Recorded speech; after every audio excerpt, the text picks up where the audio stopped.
राजस्थान के मुख्यमंत्री भजनलाल शर्मा ने बजट की जानकारी दी।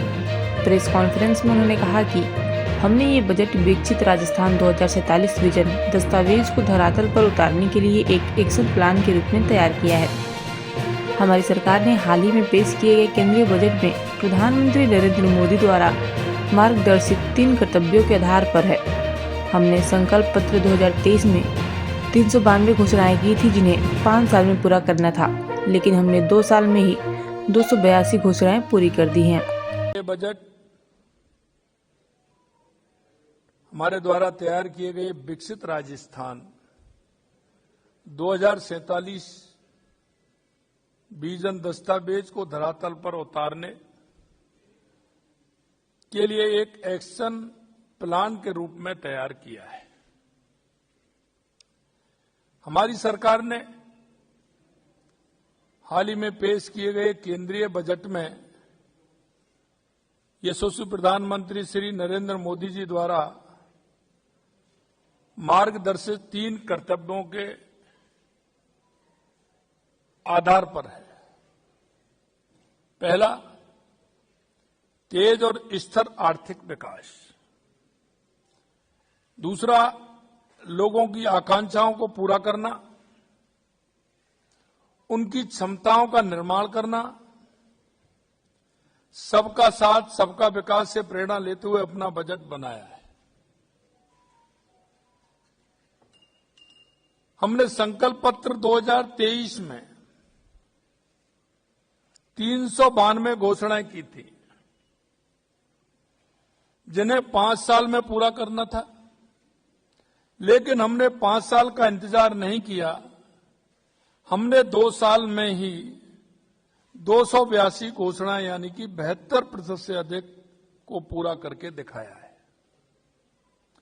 इसी तरह बजट 2024-25 की 1277 घोषणाओं में से 1188 यानी 93% को धरातल पर लागू कर दिया है।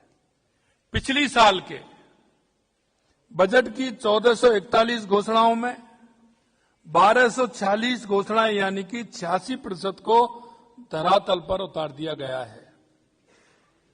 मेरे भाइयों, ये बजट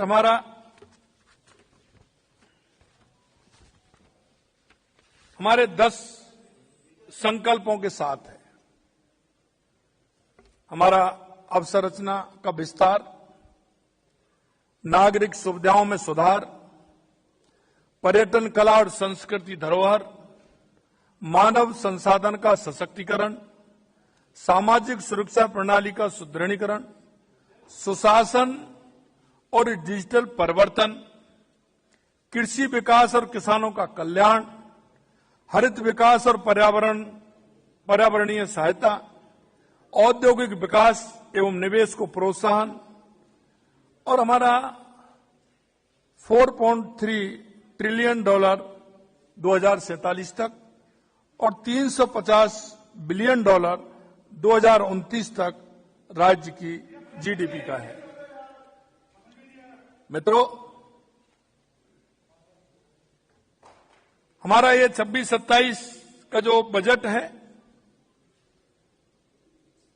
में राज्य की जीएसडीपी 21,52,100 करोड़ रुपए होना संभावित है, जो वर्ष 23-24 से 41% से अधिक है।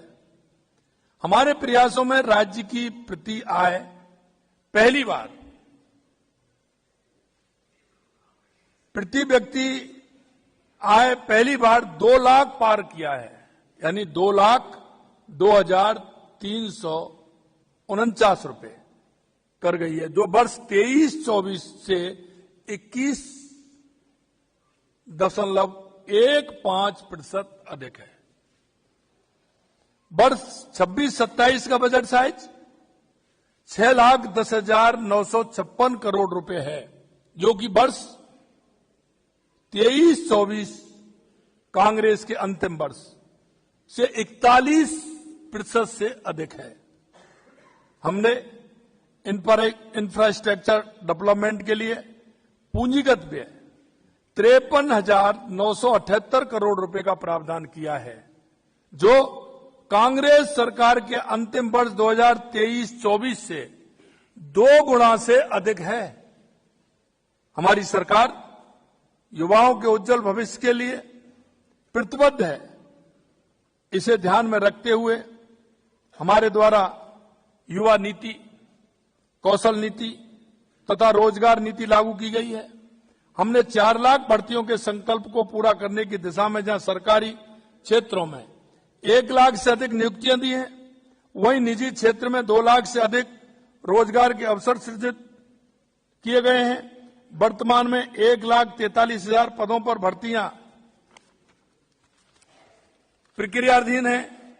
1 लाख पदों पर भर्ती किए जाने की परीक्षा कैलेंडर जारी कर दिया गया है। प्रतियोगी परीक्षाओं के बेहतर आयोजन के लिए RSTA Rajasthan state testing agency की स्थापना की जाएगी। ऑनलाइन टेस्टिंग सुविधा टेस्ट सेंटर का निर्माण किया जाएगा। इसके लिए जिससे कि हमारी परीक्षाएं पारदर्शी हों, जिनमें किसी भी तरह से कोई गड़बड़ी नहीं हो। ये आगामी ध्यान रखते हुए हमारा इंफ्रास्ट्रक्चर ऐसा होगा जो युवाओं को किसी भी प्रकार से कोई परेशानी नहीं होगी। इसी तरह हमारी सरकार किसानों की आय बढ़ाने हेतु संकल्पबद्ध है। हमारे कार्यकाल में किसान सम्मान निधि के अंतर्गत 76 लाख से अधिक किसानों के खाते में डीबीटी के माध्यम से 10,900 करोड़ रुपए से अधिक की राशि हस्तांतरित की गई है। यमुना जल को शेखावाटी क्षेत्र